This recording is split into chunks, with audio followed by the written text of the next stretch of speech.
Recently, John Blackburn met with equine commentator Maureen VanDerStad to discuss what goes into designing a Blackburn barn. John talks about how the use of natural light and ventilation are essential when designing for the health and safety of the horse, and how it also creates a better space for people. Well, here we are in the center of the barn, and this is a 24-stall barn. And the reason we're in the center of the barn and this portion of the barn is designed the way it is because a 20 to 24 stall barn is the most efficient barn. And the way to make it most efficient is to put the services to the middle. The reason you do that is you start to put a number of the stalls on this side, half of them, the other half on that side, and that provides an available amount of work for a groom to work that side, and another one to work this side, and then the services are here. So you don't have a real long barn with a lot of wasted man hours going back and forth. So what we put in the middle is wash stalls, there are tack rooms, feed rooms, laundry rooms, groom stalls, all the basic human elements. This particular barn is designed to provide some comfort to the humans. If you go to the stall areas, that's designed totally for the health and safety of the horse. Mm-hmm. This is also important to the health and safety of the horse, but it's also where people will spend time with the horse. The horse may be wet in a wash stall during a cold day, so you may want to keep it contained, a little more protected from the weather.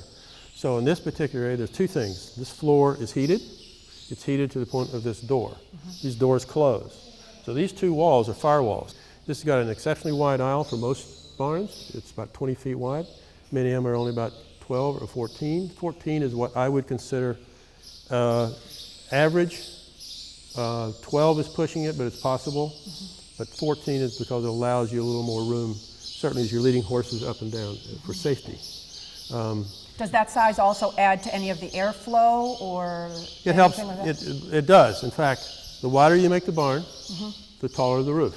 Two things is important: natural light and natural ventilation. Mm-hmm. They work together. What we do is, well, once I want to point out that you can see, we're in this part of the barn or in the stall area. Mm-hmm. We're in natural light. The only lights that you see on right now may be at a wash stall or a grooming stall for sort of detailed task work. This is incredible that it's so bright and light.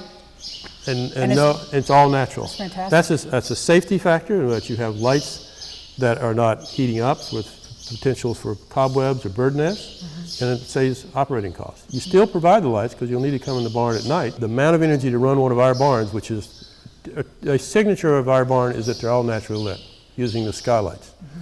The fact that you have the energy here, but you're not using it. You have the availability of it, but you're not using it. Light and ventilation are critical.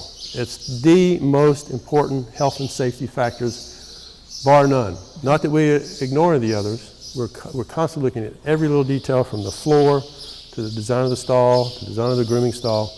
But the basic elements are natural light and ventilation. And how do you facilitate that? Our approach to designing barns is not only using the natural light to light the barn, but using it to ventilate the barn. Now, we use basic scientific principles. One is the Bernoulli effect, and as that breeze blows across the barn, it creates high and low pressure areas.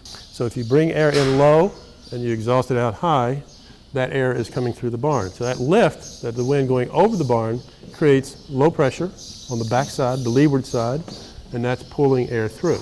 You first have to provide the way for the air to get in, mm-hmm. but that's the Bernoulli effect. The other is the combination of the chimney effect. It's heat rises. Mm-hmm. So one of the problems in barns is you got all this heat. You got all these heat sources. You got the horse, you got the heat on the roof, you got the whatever it is, lights, whatever. They're all creating heat. And the problem is you want to avoid that heat. Mm-hmm. But we have tried to design it where you use the heat to create wind. So the barn essentially becomes a heat engine. So you're taking that heat energy, and converting it to mechanical energy. The chimney effect allows you to do that. The Bernoulli effect helps you. The two work together.